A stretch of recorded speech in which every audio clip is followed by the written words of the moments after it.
tu es illustrateur, et William va nous faire le plaisir de montrer le livre, voilà, Noces d'écailles. Illustrateur qui a beaucoup travaillé sur la figure du dragon, justement. On viendra un petit peu avec toi sur les archétypes visuels de cette créature fascinante. En deuxième position, nous avons William Blanc, qui est historien, qui a travaillé énormément, on va dire, l'empreinte qu'on limite dans la pop culture d'aujourd'hui. Regarde, il fait ça bien. L'empreinte qu'on limite dans la pop culture d'aujourd'hui. Alors là, il a avec son roi Arthur, un mythe contemporain, mais il y a également à découvrir Winter is Coming et ton travail sur les super-héros également. Et puis, notre dernier invité, comme dit le présentateur de manière très officielle, Claudine Glo, tu es auteur. Tu es une spécialiste du monde arthurien et celtique et tu es la présidente du centre de voilà. Alors pour commencer, je vais commencer avec toi, Claudine. Au niveau du dragon, quand on parle de dragon, au final, on parle de quoi? Déjà, le mot dragon, qu'est-ce que c'est? Oui, alors on parle d'étymologie. On parle d'étymologie. Je ne vais pas dire ce qu'est le dragon, je pense qu'à la fin de l'heure, on saura pas. On aura des tas de dragons. Mais déterminer des constantes, c'est déjà très très compliqué parce qu'on travaille sur le temps long, on travaille sur une multitude de cultures. On va se restreindre à la zone asiatique, mais on aurait pu traiter le monde entier, on aurait pu en Australie, on aurait pu... Donc on revient sur ce qu'on appelle un dragon. Notre français, notre langue, a quand même une dominante de racines, d'une partie de ces racines qui sont latines, qui sont gréco-latines. Et c'est le cas du mot dragon, qui est une déformation, une transformation, dit-on, d'un verbe grec qui a l'infinitif d'erkomai et touche à tout ce qui est la notion de regard, de regarder, de voir.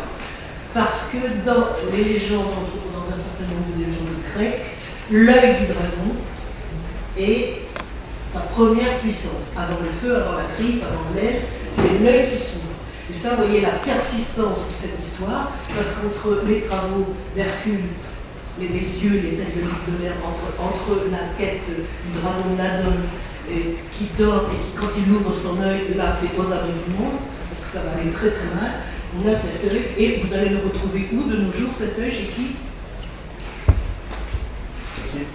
Chez Smog, bien sûr. Et ça, le film le rend très très bien. Le moment où elle s'ouvre, quand tout le monde fait un peu... C'est effectivement ce sens-là qui persiste. Personnellement, il faut faire des choix. C'est ce choix qui a été fait. C'est un petit peu l'omniprésence du grec comme langue savante.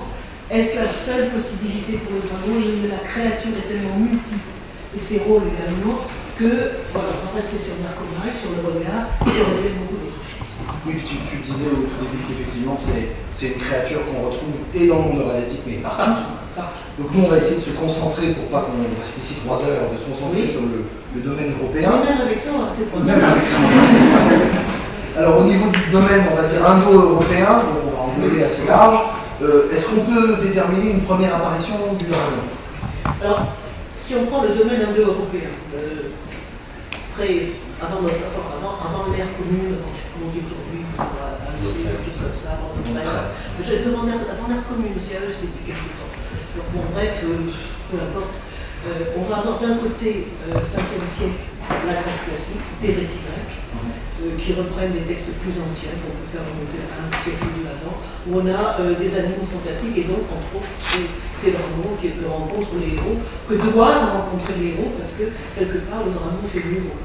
Et on a à peu près dans la même période ce qu'on considère comme des figurations du dragon sur les armes celtiques. Et là, une fois encore, je dis c'est le héros qui fait le dragon. C'est le héros qui fait le dragon, qui donne l'importance au dragon. Et c'est la mort du dragon, la capture du dragon qui va justifier la nature héroïque du personnage.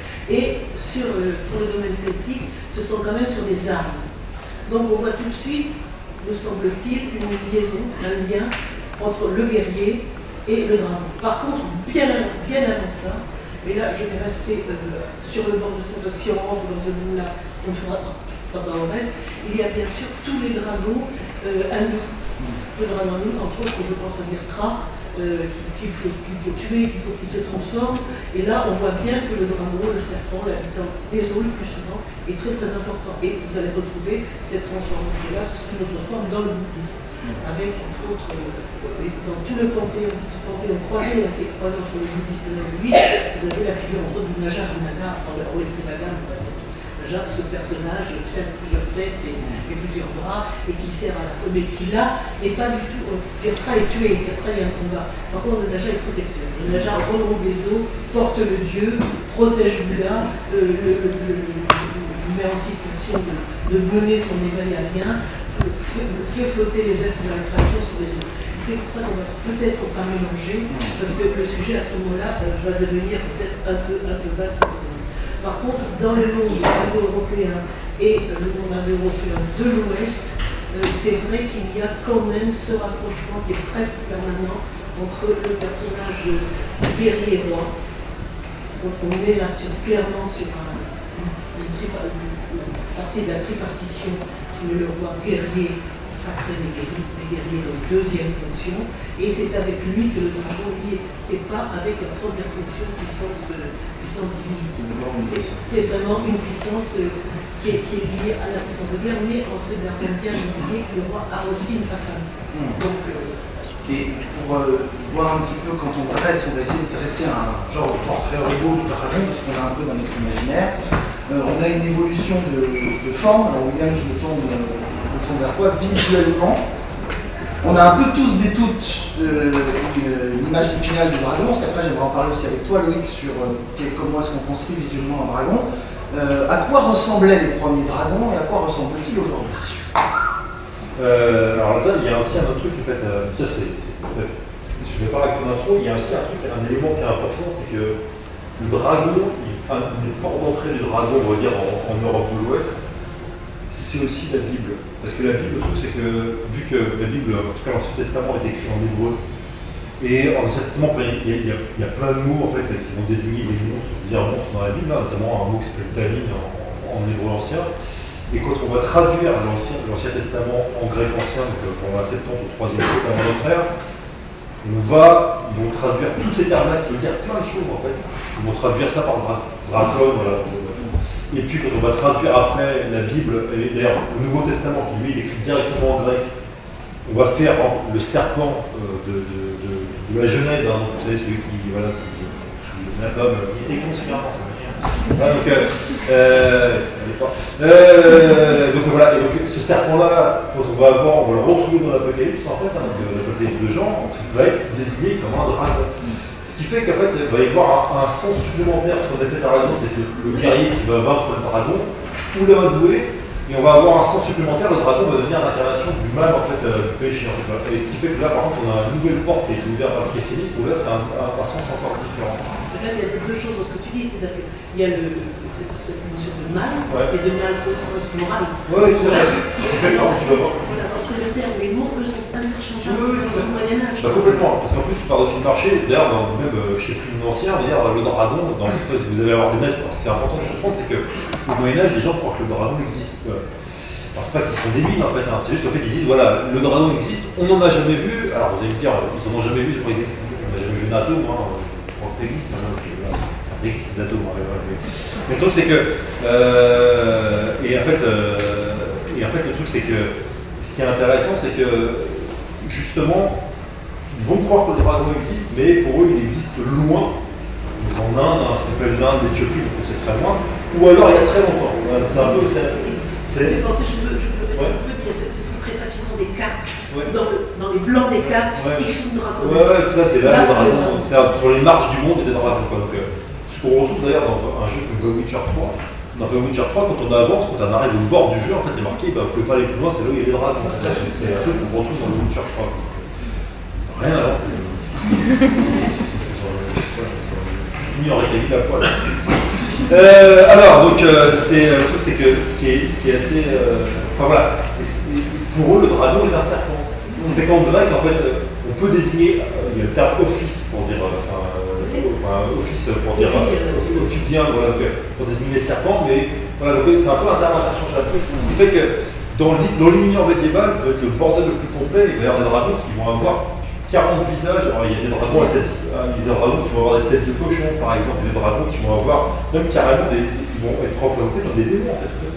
Les dragons vont avoir des ailes à plumes, par exemple. Pourquoi? Parce que les ailes à plumes, a priori, c'est une théorie, c'est que, concrètement, vu que les démons sont des anges déchus, donc concrètement, les dragons, ça sera un peu des... Donc, ce qui fait que vous n'avez pas une représentation très normée comme on peut avoir aujourd'hui. La représentation normée, elle vient notamment du jeu de rôle, là, par exemple. Hein. Le jeu de rôle, dans les premiers jeux de rôle, on va avoir dans le manuel des monstres, dans le dragon, rouge, il fait telle taille, il est chaotique, mauvais, voilà, donc et puis le dragon d'or, il est loyal, bon, machin, donc on va avoir des classifications qui sont des classifications très modernes, on va retrouver un peu dans des classifications zoologiques, typiques, donc on a au XVIIIe siècle, on parle de familiaux, mais sauf qu'on va dire, les dragons, ça marche la même chose.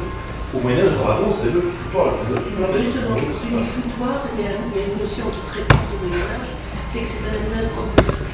Et hybride, composite de morceaux différents. C'est comme les tissus rayés, c'est comme les tissus garés, c'est comme les léopards, les animaux pardés, les animaux à tâches.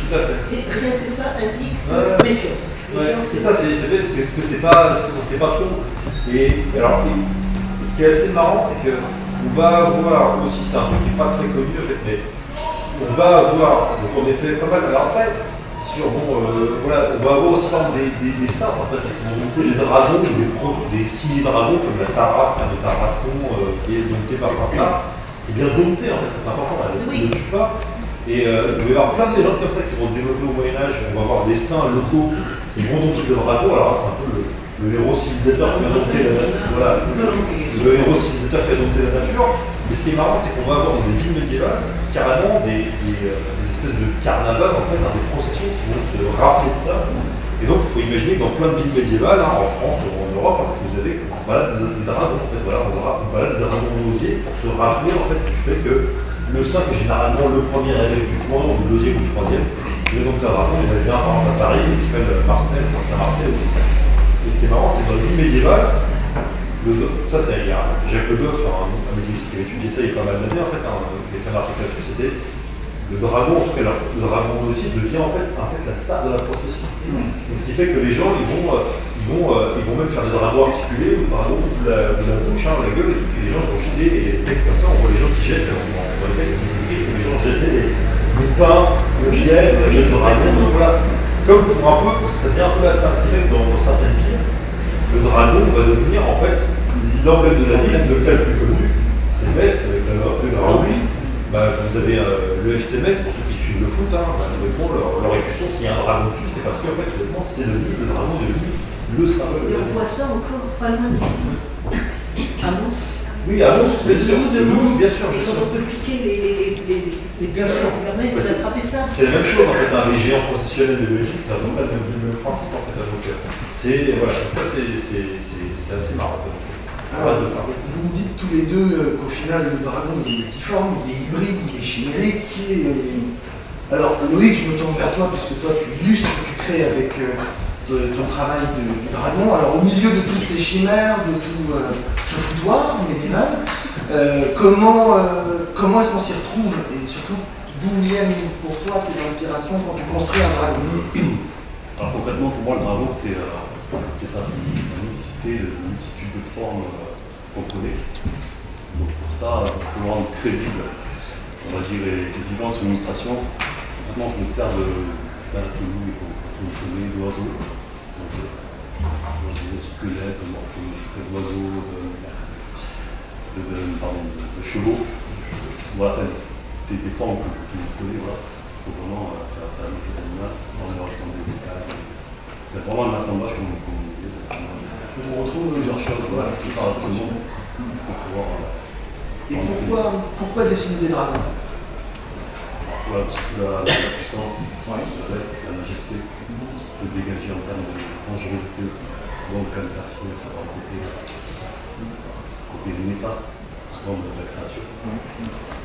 Et il y a eu un dragon en particulier dans ton enfance, dans tes lectures, quelque chose qui t'a marqué, qui t'a dit à partir de ce moment-là, j'ai envie de travailler sur cette figure qui est connue, mais qui est, comme tu dis, puissante, mais qui est aussi inquiétante. Quoi. Pour moi, je sais pas si les gens connaissent le film Graines du Feu, par exemple. Oui. Pour moi, c'est la référence Oui. à la vie du film.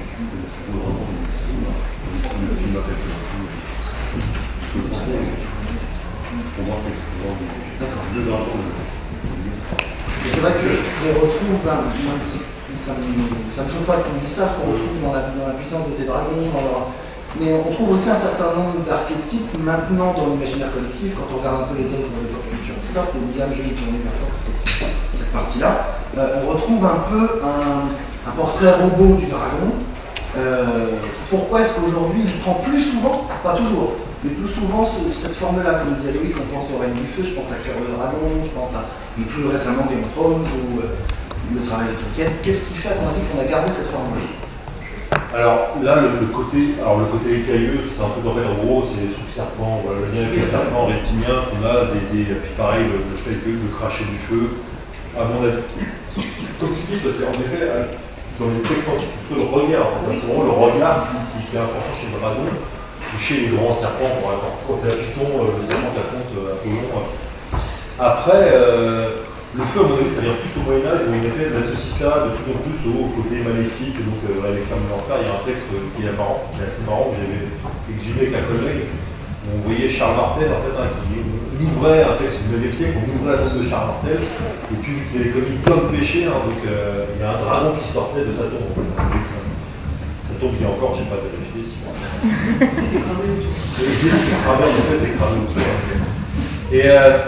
Et là, pour le coup, mais ce qui est intéressant, c'est qu'il y a deux choses, en fait, à mon avis, qui sont importantes, qui font que le dragon contemporain, celui d'aujourd'hui, est différent de ceux d'avant. La première chose, c'est qu'on va classer les dragons. On va faire une espèce de classement zoologique de dragons.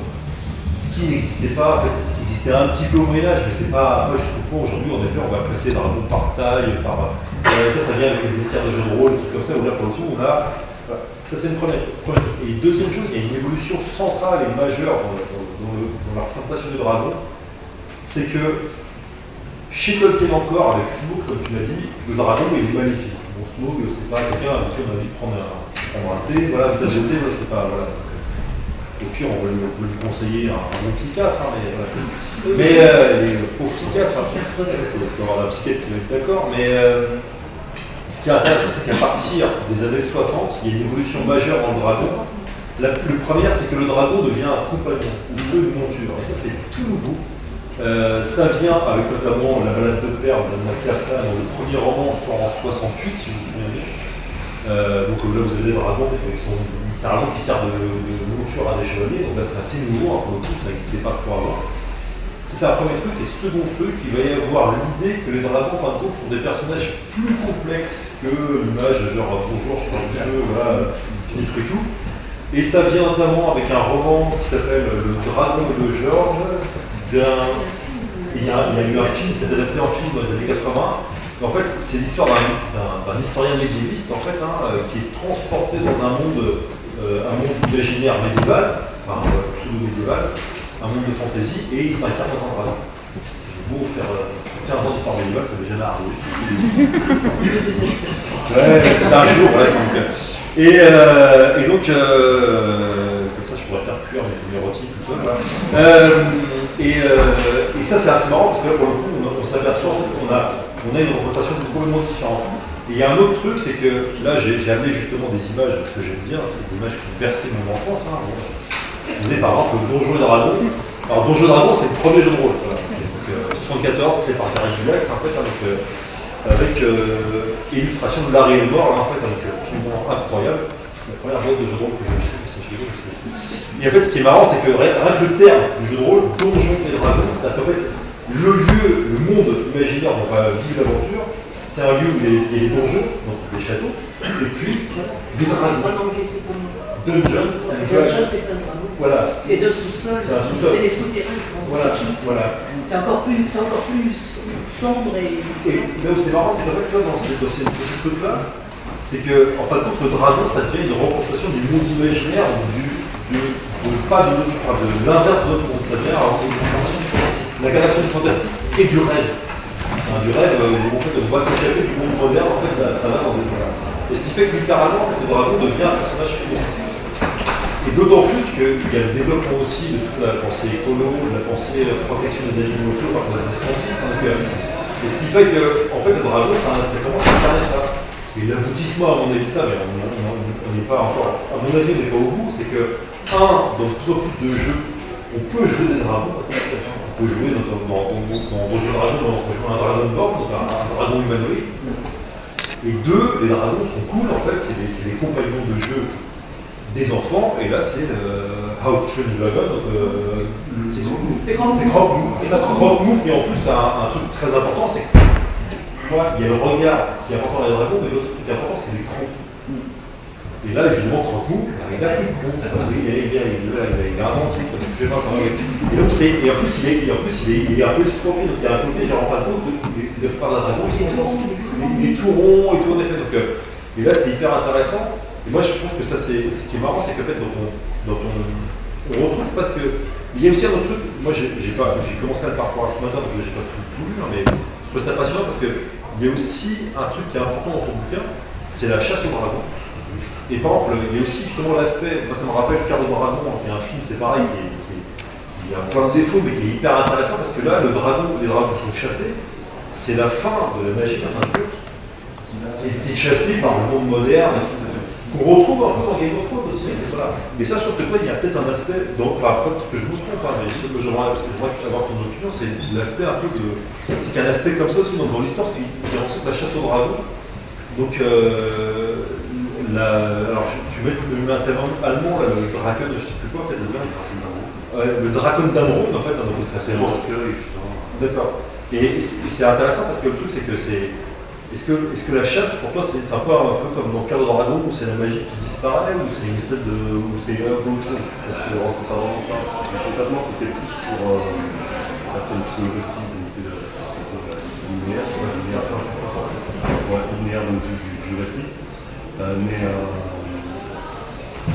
en quelque sorte, non, parce que j'ai envie justement qu'il y ait cette persistance de la magie, justement, par la créature d'une vie dans la forêt.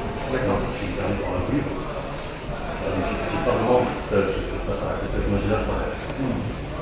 Donc tu as fait du dragon quelque part le symbole de cette magie-là. Voilà, ça donne la continuité. Ça fait une perpétuation entre magie.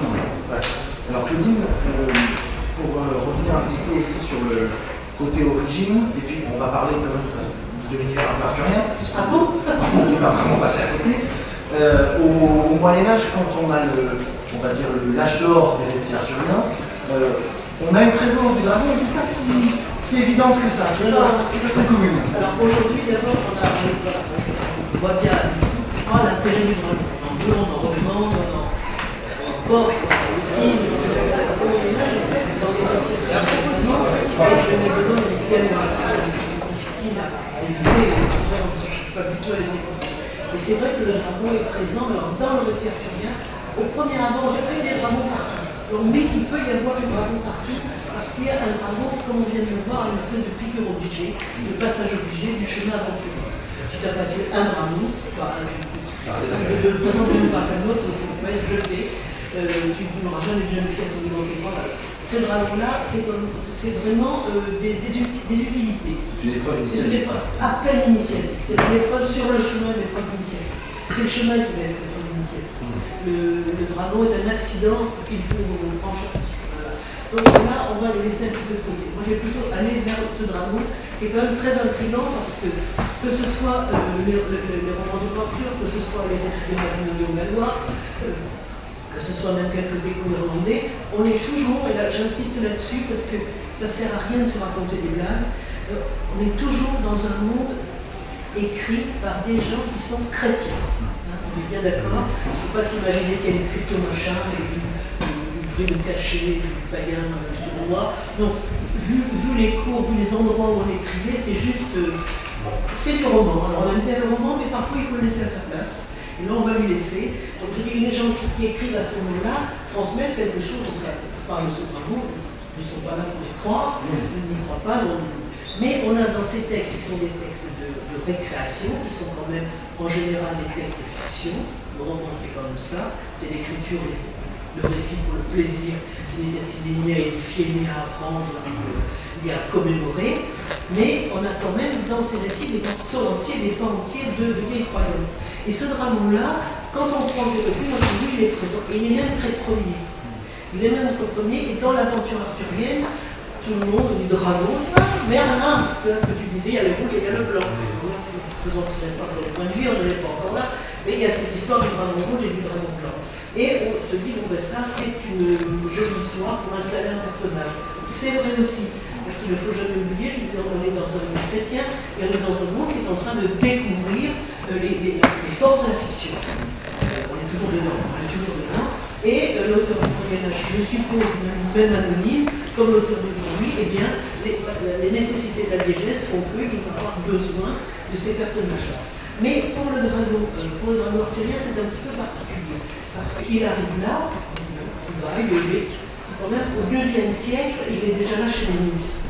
Nennius ne fait pas, il fait de la fiction, mais il ne sait pas, il ne sait pas exprès. Ce sont ces histoires qui sont fictionnées, non pas là c'est parce que c'est comme ça qu'on voit l'histoire.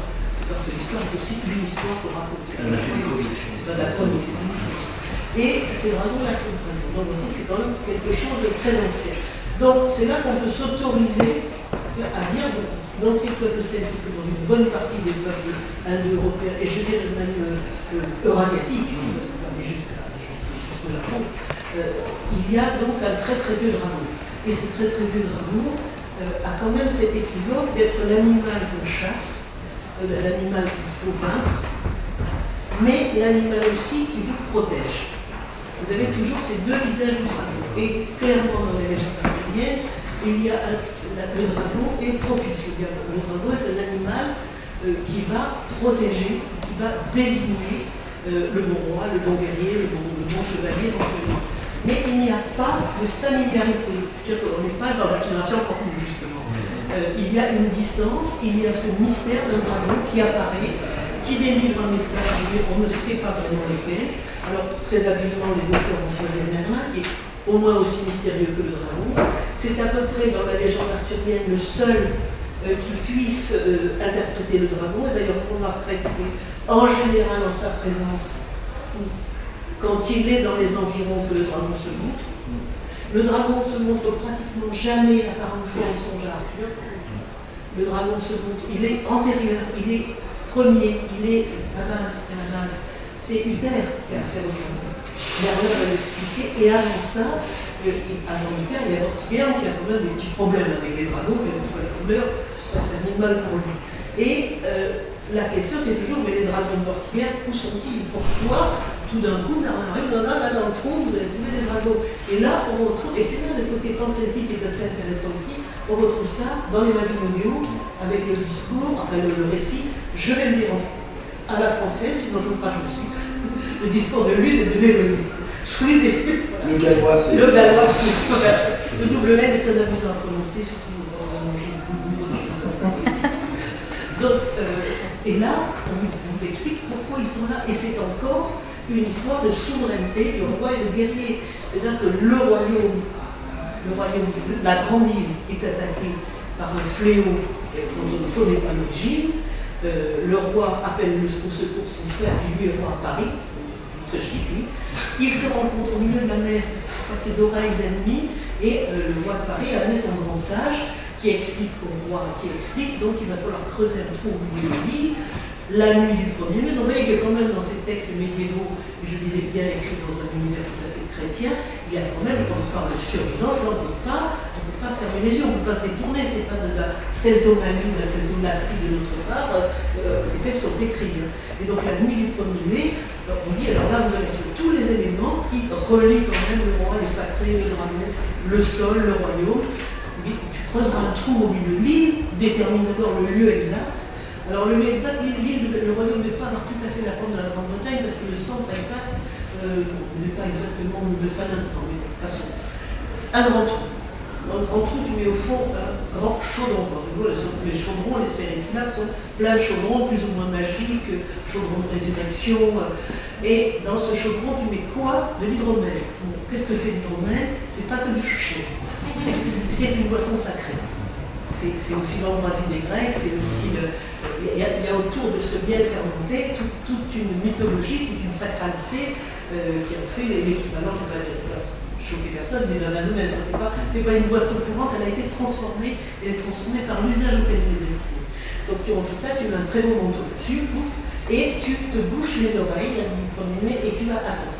Parce que le drame, le fléau de cette nuit du 1er mai, pour lequel il fallait lutter, c'était des cris épouvantables qui retentissaient dans toute l'île et des cris qui faisaient apporter les femmes, tourner le lait, griller les moissons, tomber les feuilles des arbres. Bref, l'île devenait stérile. Alors que doit faire un roi? C'est par sa présence et par ses actions assurer la fécondité et la richesse de l'île, de son pays.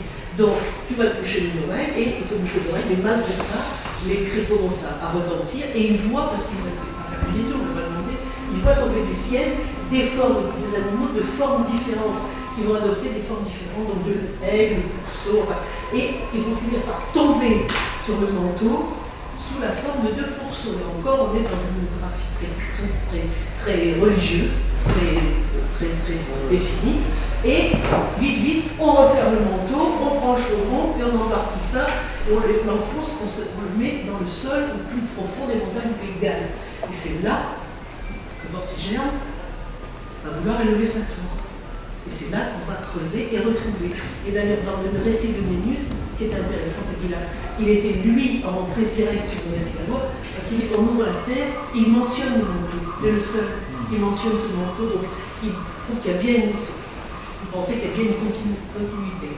Et là, c'est pour ceux qui ont des aigles, qui ont des porcs, qu'est-ce que c'est? C'est devenu des dragons. Donc vous avez cette espèce de lien complet de la royauté, de la fécondité, de la protection du pays, du rôle du roi, qui est assuré et qui est figuré par la présence du dragon. Mais je vous dis, on est toujours dans le pré-arthurien. On est toujours dans le pré-arthurien quand Merlin va interpréter. Et Merlin, c'est lui qui va interpréter ces dragons-là. Et il y a cette chose très curieuse, c'est qu'avant que Merlin approche des dragons, puisqu'on représente des dragons, Merlin, bon, on sait qu'il n'est pas comme les autres. On sait qu'il a cette double ou triple vue, mais il n'a pas encore prophétisé.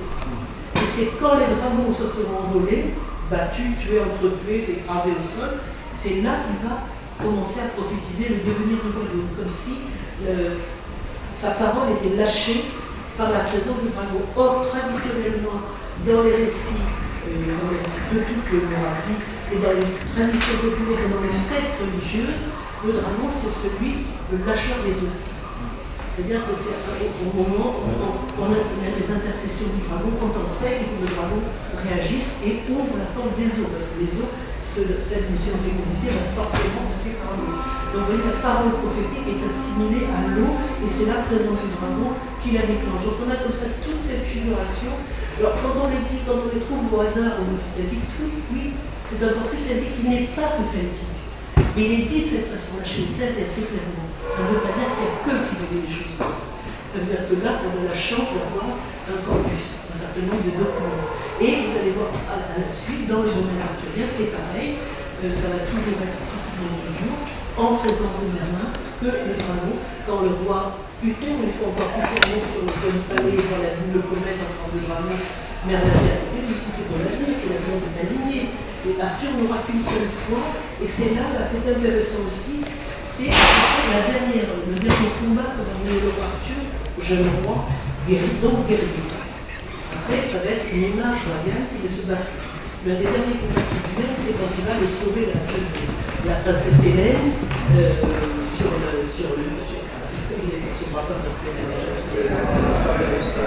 Hélène sous l'unique disent qu'elle est morte de peur devant le géant, et tous ne sont pas aussi publics, mais donc ce géant qui est violeur, qui est anthropophage, donc c'est Arthur qui va s'en charger. Et c'est là qu'il a ce rêve, donc, où il combat sous 2 formes, ours et sanglier, et il y a un dragon qui passe. Et après, on ne le verra plus, le dragon est Arthur. Arthur ne sera plus guéri, il sera roi, il sera guéri. Donc il y a vraiment un lien qui n'a pas été non plus totalement étudié, et qui met toujours le dragon à la base, au départ du royaume Arthur. Et alors ce qui est intéressant, c'est que là vous avez tous les deux parlé de couleurs. On a entendu le rouge, le blanc. William, tu parlais tout à l'heure de la classification des dragons. Alors du coup, Loïc, je veux me posais une question. Est-ce que du coup, quand tu crées tes dragons, tu penses, tu as un code couleur en tête en fonction du caractère que tu veux leur donner, comment tu vois la couleur, le rapport à la couleur sur ces créatures-là? Non, encore, il n'y a pas de couleur qui définit le caractère. C'est d'ailleurs une question qu'on m'avait posée une fois en salon, on m'a dit, à votre avis, de quelle couleur est ton dragon rose?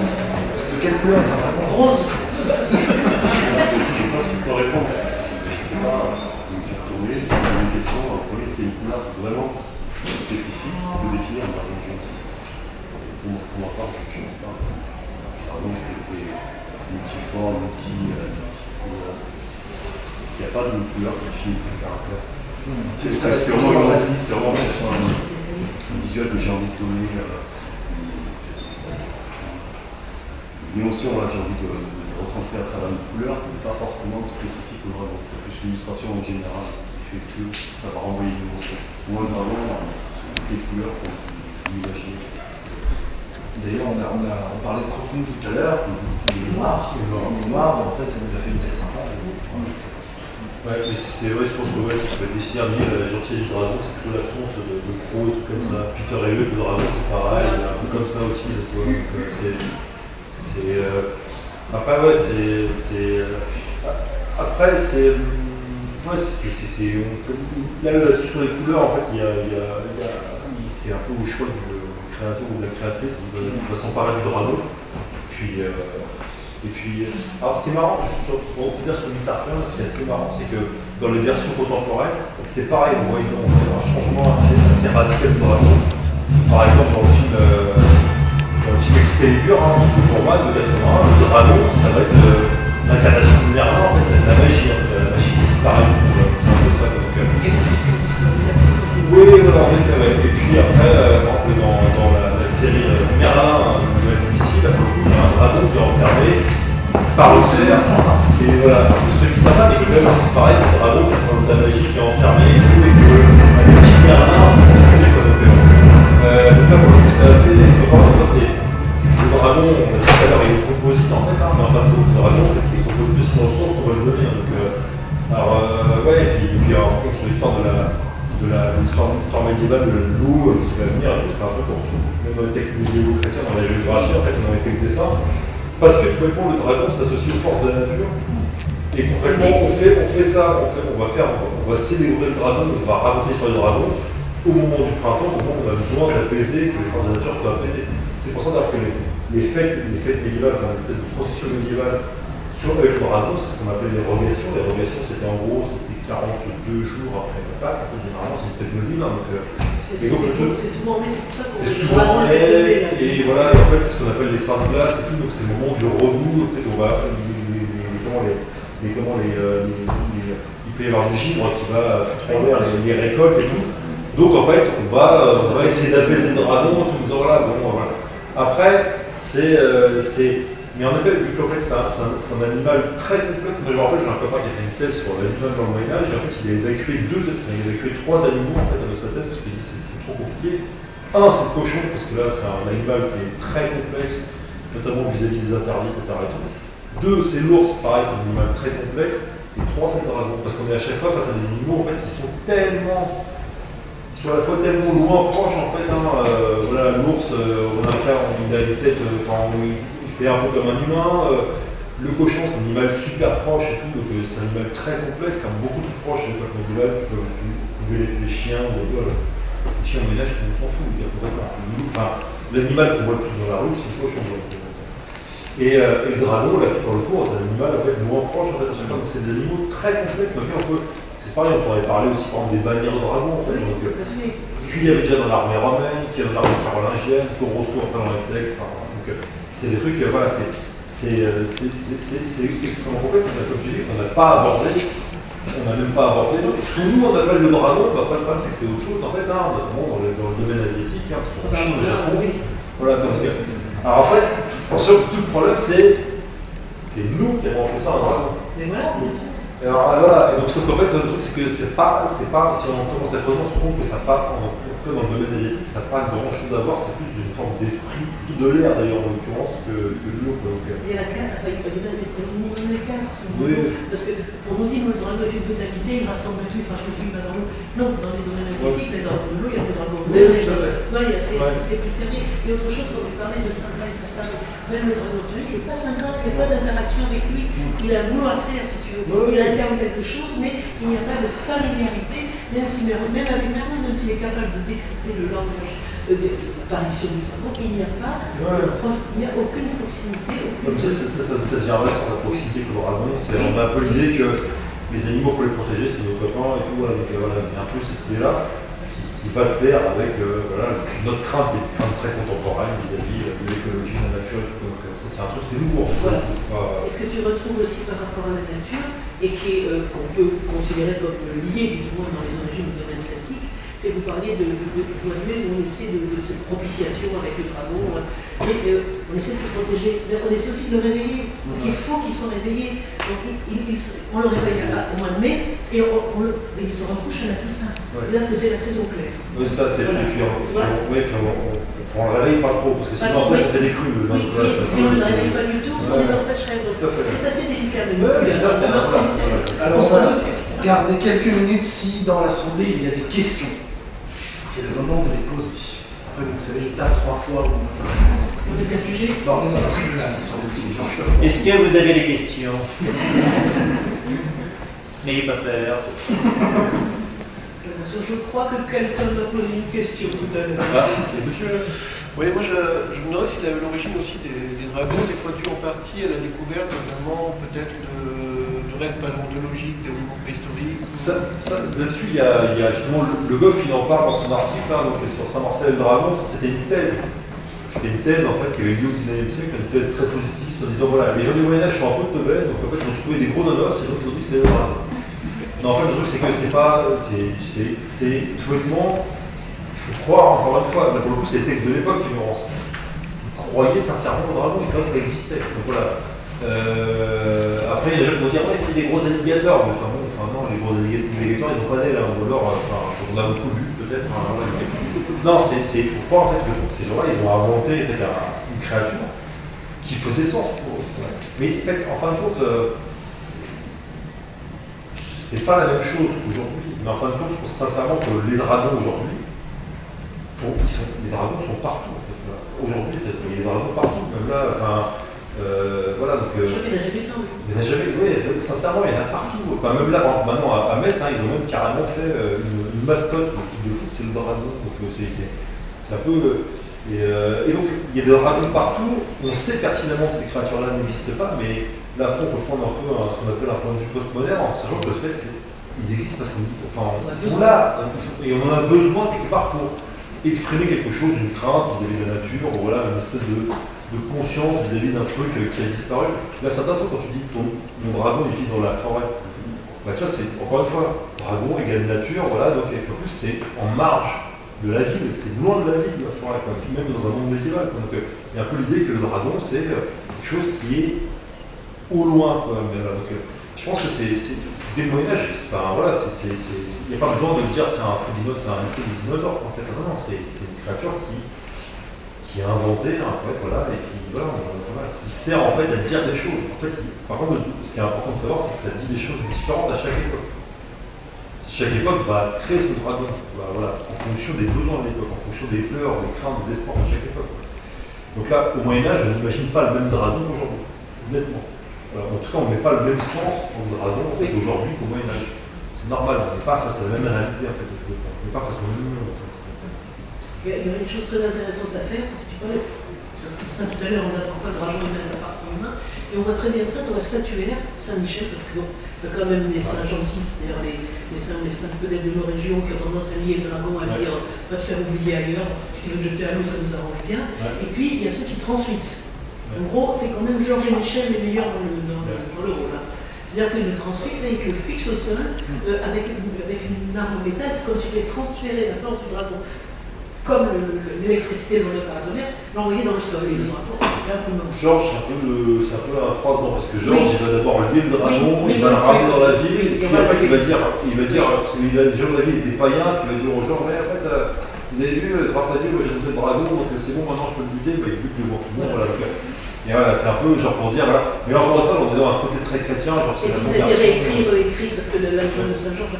Mais, alors là, Saint-Georges-le-Dragon, c'est à partir du 11e, 12e siècle, puis après ça va être mais le l'auteur du 19e siècle anglais n'arrête pas d'écrire parce que c'est Saint-Georges, c'est le leur, c'est la. Oui, alors là, pour le coup, ça prend, il y a encore une fois, chaque époque a son dragon. Le truc, c'est que moi, j'ai un exemple, on peut le retrouver d'ailleurs assez facilement, c'est une du petit journal, je sais pas, le petit journal, oui, c'était un journal illustré du dimanche, et donc c'est en septembre 14, donc après le début de la Première Guerre mondiale, il y a marqué, alors je ne sais plus si c'est marqué, il y a une image gigantesque avec un dragon, en fait, et donc 4 soldats, oui. Un soldat anglais, un soldat serbe, un soldat russe et un soldat français, qui chargent à la bête un immense dragon, en fait, qui a la tête, en fait, une espèce de double couronne, la couronne de l'Autriche-Hongrie et la couronne de l'Ukraine. En plus, le dragon, là, il a une espèce de gros nez bien crochu, parce que, bon, à l'époque, on est quand même dans un pays, en France, fortement antisémite, et on associe les Allemands aux Juifs. Voilà. Donc, ce qui fait qu'on a... Oui, ce qui est quoi, je me retrouve en effet. Mais le truc, c'est que, vous voyez qu'encore une fois, même l'image du dragon, en fait, hein, il faut comprendre, il faut mettre ça dans l'époque, on comprend en fait complètement que là, on est dans une espèce de caricature un peu antisémite, et en fait, le dragon, ça veut dire en fait l'Allemagne. Et on a aussi un poster, vous trouvez sur Wikipédia, un poster de 1915, hein, anglais, où là, carrément, il y a marqué, en gros, engagez-vous dans l'armée, et on voit un chevalier en train de terrasser un dragon. Et le chevalier à la croix de Saint-Georges. À la croix de Saint-Georges, parce que c'est, voilà, le fait que le dragon... Et aussi le Britannian Issue once more. Voilà, pareil, c'est celle-là. Ça, vous le trouvez sur Wikipédia, c'est assez impressionnant, on voit le dragon être terrassé. C'est-à-dire que là, pour le coup, le dragon, ça représente tout bêtement... Et même, j'ai vu un gars, alors là, j'ai jamais trouvé l'image de haute résolution, mais en fait, pendant la révolution russe, hein, vous allez avoir, pendant les guerres civiles russes, vous allez carrément avoir un des saints importants de Russie, c'est Saint-Michel, en fait. Donc, voilà. Vous allez avoir Trotsky, donc Trotsky, les leaders bolcheviques, en fait, plus qui terrasse un dragon tsariste, en fait, hein, voilà, et qui est une image bolchevique, une image communiste, en fait, c'est assez marrant. Donc, en fait, vous allez avoir, encore une fois, des détournements de dragon, voilà, et encore une fois, on met le sens limite de dragon, on met le sens qu'on veut. Enfin, je veux dire, ça peut être votre voisin qui fait chier, c'est le dragon. Le chien, et que j'ai perdu tout à l'heure, parce qu'on a trouvé autre chose, et ça c'est bien quand on parle comme ça, c'est que dans cette imagerie du dragon, vers le 17e, 18e, on retrouve l'image de Saint-Michel. Le dragon est de plus en plus humain. Et on sent qu'il y a une réflexion philosophique autour de l'homme et du mal, quoi. Et on a même en Bretagne, il y a plein d'églises, c'est un dragon qui sont très très beaux d'ailleurs. Mais quoi, c'est musclé, tortillé par terre. Presque plus de signes draconiens d'ailleurs. Peu de choses. Et alors, sans les visages qui sont très noirs, très pointus, cornus, yeux rouges. Et on voit vraiment que le dragon, c'est l'homme. Là, j'ai bien aimé une image, d'ailleurs, c'est assez chouette. Là, moi, je fais un peu la pub. Tu vas voir, mais des images comme ça, alors évidemment, c'est plutôt la oui, quoi, mais en fait, là, on a quand même ces images qui sont assez chouettes. On a justement ces dragons, en fait, un peu hybrides, voilà. Et il y en a une autre, en fait, il y en a plusieurs autres sur ça, où tu as des humains qui ont des caractéristiques draconiques, en fait. C'est pas celle-là que je voulais montrer. Y a-t-il une deuxième question qui sera la dernière? Y a-t-il une deuxième question? Une fois. Sinon, vous pouvez venir les poser après pour les timides. Les deux premiers étages. Les deux premiers étages. Bon, bah, merci à vous trois pour cette lanterne éclairée draconique. Et vous pouvez donc les retrouver tous les trois, Loïc, William et Claudine. Merci à vous.